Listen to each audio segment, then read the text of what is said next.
নমস্কার, কেমন আছেন আপনারা সবাই? আশা করছি ভালো আছেন। আজ চলে এলাম একটা রেসিপি নিয়ে। আজ বানাবো কুচো চিংড়ির বড়া। তার জন্য এখানে একদম ঝিরিঝিরি যে কুচো চিংড়িগুলো আছে সেগুলো নিয়েছি পেঁয়াজ কুচি, কাঁচা লঙ্কা কুচি আর ধনেপাতা কুচি। দিচ্ছি লবণ, হলুদ, আর দিচ্ছি একটু জিরের গুঁড়ো, আর দিচ্ছি পরিমাণ মতো বেসন দিয়ে এটাকে ভালো করে মেখে নেবো। আর এদিকে কড়াইতে তেল বসিয়ে দিচ্ছি গরম করার জন্য।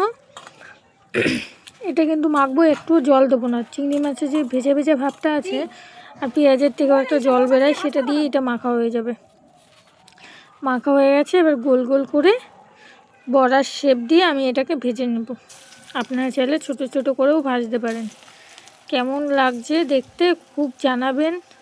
Like, comment, share, follow and YouTube থেকে দেখলে সাবস্ক্রাইব করে আমার পাশে থাকবেন। আবার দেখা হবে একটা নতুন ভিডিওর সাথে। ততক্ষণ আপনারা ভালো থাকবেন, সুস্থ থাকবেন। আর এই বড়াগুলো ভালো করে উল্টে পাল্টে লাল করে ভেজে নেব। এটা গরম ভাতের সাথে বা সন্ধ্যাবেলা চা কফির সাথে খেতেও কিন্তু ভালো লাগবে। এখন শীতের দিন, এখন কিন্তু এইভাবে করলে খুবই ভালো লাগবে খেতে। আপনারা ট্রাই করে দেখবেন প্লিজ। অবশ্যই এটাকে কমেন্ট করে জানাবেন যে কেমন হলো। আর যে কটা ছিল একবার ভেজে নিয়েছি, আর যে কটা ছিল সে কটাকে এবার ভেজে নেব।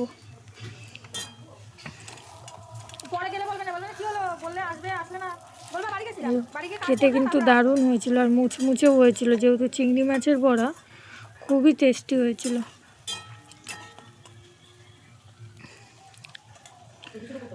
আজ তাহলে আসি, টাটা, বাই বাই।